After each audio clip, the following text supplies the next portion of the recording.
Good morning and Sabah al Khair students. Today's topic is very unique. Question is this question it's like if many students have doubt in this. It's very non-intuitive or you cannot digest it easily.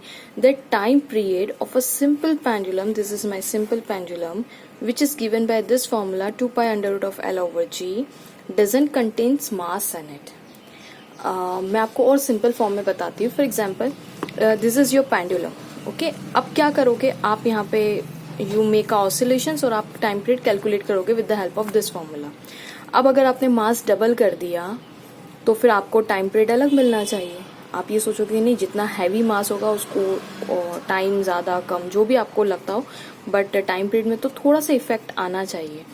But इस फॉर्मूले के हिसाब से कि time period सिर्फ और सिर्फ length पे डिपेंड करता है और जी पे डिपेंड करता है. लेंथ का मतलब this is the length of the pendulum,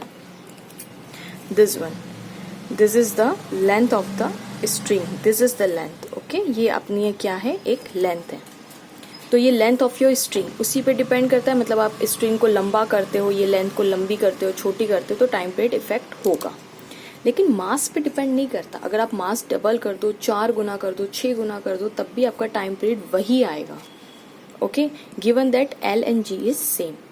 so why this is, तो आज हम थोड़ा सा इसको क्वालिटेटिवली समझते हैं कि ऐसा क्यों इसमें हुआ है. देखिए, ये हमारी स्ट्रिंग है और हमने पेंडुलम को थोड़ा सा, ये आपका सेंटर पॉइंट है, यहाँ से हमने क्या किया है, पेंडुलम को पुश किया हुआ है. दिस हमने पेंडुलम को पुश किया, वो यहाँ आ गया. Okay, let's it make a angle theta, very small angle, very small, theta is very small. Okay, अब देखिए यहाँ पे, अब ये स्ट्रिंग है तो जाहिर सी बात है यहाँ पे टेंशन होगा, टेंशन फोर्स होगा.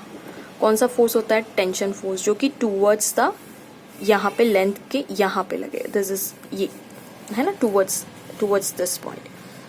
ओके, और अवे फ्रॉम द पेंडुलम, ये हमारा टेंशन फोर्स होगा जो स्ट्रिंग पे लगेगा.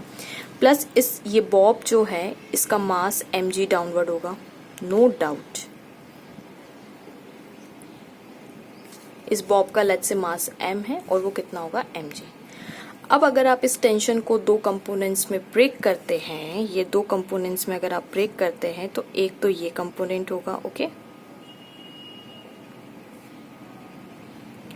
दिस इज, और एक जो होगा वो ये होगा.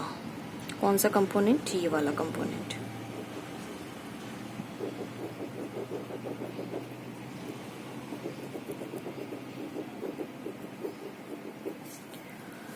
ठीक है, तो टेंशन के 2 कंपोनेंट्स, वन इज टी, और क्योंकि ये थीटा है तो ये भी थीटा होगा. This one is also theta,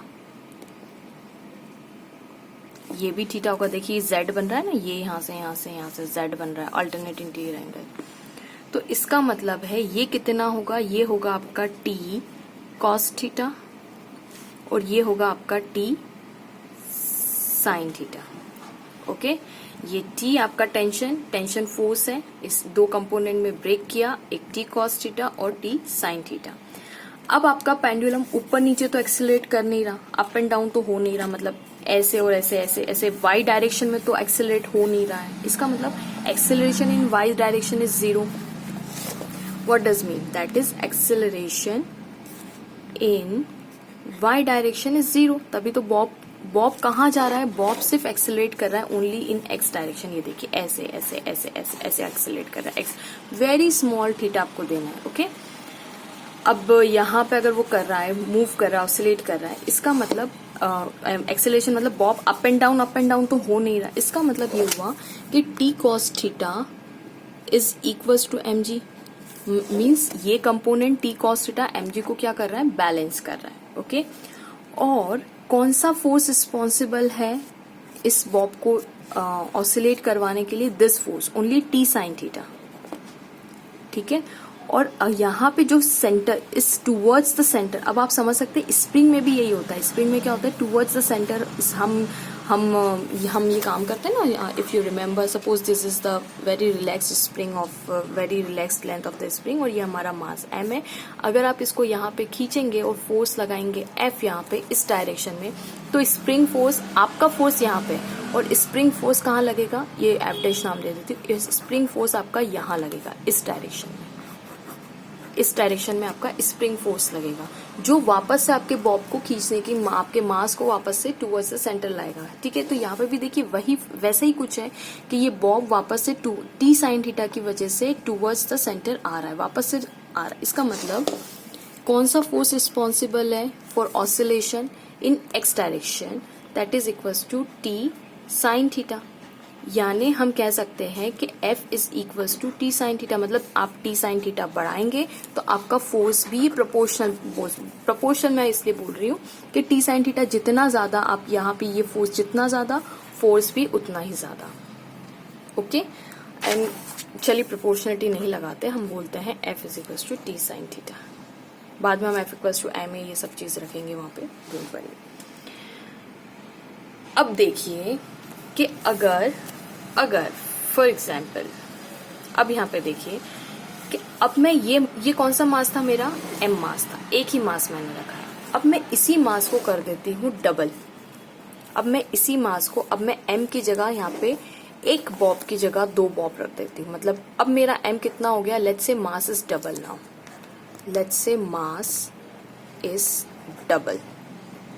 ये सिंगल मास के लिए हमने कैलकुलेट किया। If mass is double that is 2m, तो यहाँ पे देखिए carefully notice, acceleration y direction में तो हो नहीं रहा है, बिल्कुल नहीं हो रहा है ना। तो इसका मतलब अगर आपने मास यहाँ पे डबल किया है, यहाँ पे डबल किया है, तो ये t cos थीटा भी डबल होगा। इसका मतलब टेंशन फोर्स जो कि 2 कंपोनेंट में ब्रेक हुआ है, उसे कंपोनेंट्स भी डबल हो जाएंगे। इसका मतलब t cos थीटा भी डबल हो जाएगा, करेक्ट। अब ये फोर्स डबल, इसका मतलब टी साइन थीटा डबल होगा, टी साइन थीटा भी इंक्रीज होगा, वो भी डबल होगा। टी साइन थीटा अगर यहाँ पे आप डबल करते हो तो F के पास क्या है, F का मतलब क्या है, F is equals to m a, F is nothing but equals to m a, correct. अब आपने मास डबल किया है, ये साइड डबल की है, तो मास यहाँ पे भी डबल होगा। मास आपने 2m कर दिया है ना, 2m कर दिया, इसका मतलब टेंशन फोर्स भी डबल हो गया, बिकॉज दे आर प्रोपोर्शनल। अगर आप ये बढ़ाते हो तो ये भी इस पे डिपेंड करता है, ये भी फोर्स इंक्रीज होगा। अब मुझे बताइए कि अगर ये 2m यहाँ पे बढ़ा तो यहाँ पे 2t साइन थीटा भी इंक्रीज होगा। क्या एक्सेलरेशन पे कोई इफेक्ट हुआ? एक्सेलरेशन इज सेम, एक्सेलरेशन पे कोई इफेक्ट नहीं आया। ये देखिए वापस से अगर आप 2 से 2 काट देंगे तो आपकी वही नॉर्मल इक्वेशन बन जाएगी, as if force doesn't depend on acceleration. Sorry, if you increase the mass, acceleration is not increasing. क्यों? क्योंकि देखिए फोर्स, मैं आपको और सिंपल वे में बताती हूँ। F is equals to m a, F की इक्वेशन क्या होती है, एम ए। अगर आप इस केस में क्या हो रहा है, हमने मास को डबल किया तो फोर्स भी तो डबल हो रहा है। इसका मतलब acceleration is constant, acceleration is constant. आप और अच्छे तरीके से अगर आप समझना चाहते हैं तो देखिए F upon m is equals to a, correct, ये इक्वेशन होती है। अब आपने इस केस में क्या किया, मास को इंक्रीज किया, 2m इंक्रीज हो रहा है, 2m इंक्रीज हो रहा है। इसका मतलब क्या, ये अगर ये इंक्रीज होता है तो इसका मतलब फोर्स भी तो इंक्रीज हो रहा है। वही मास इंक्रीज करोगे तो फोर्स भी उसी प्रोपोर्शन में इंक्रीज हो रहा है। This if 2t sine theta is increasing then force is also getting double, ये फोर्स भी यहाँ पे डबल हो रहा है। इसका मतलब overall acceleration is constant, and if acceleration is constant, acceleration का फॉर्मूला क्या होता है, v अपॉन टी और d square x upon d t square. इसका मतलब अगर ये कांस्टेंट है तो ये सारी चीजें कांस्टेंट है और टाइम भी कांस्टेंट है।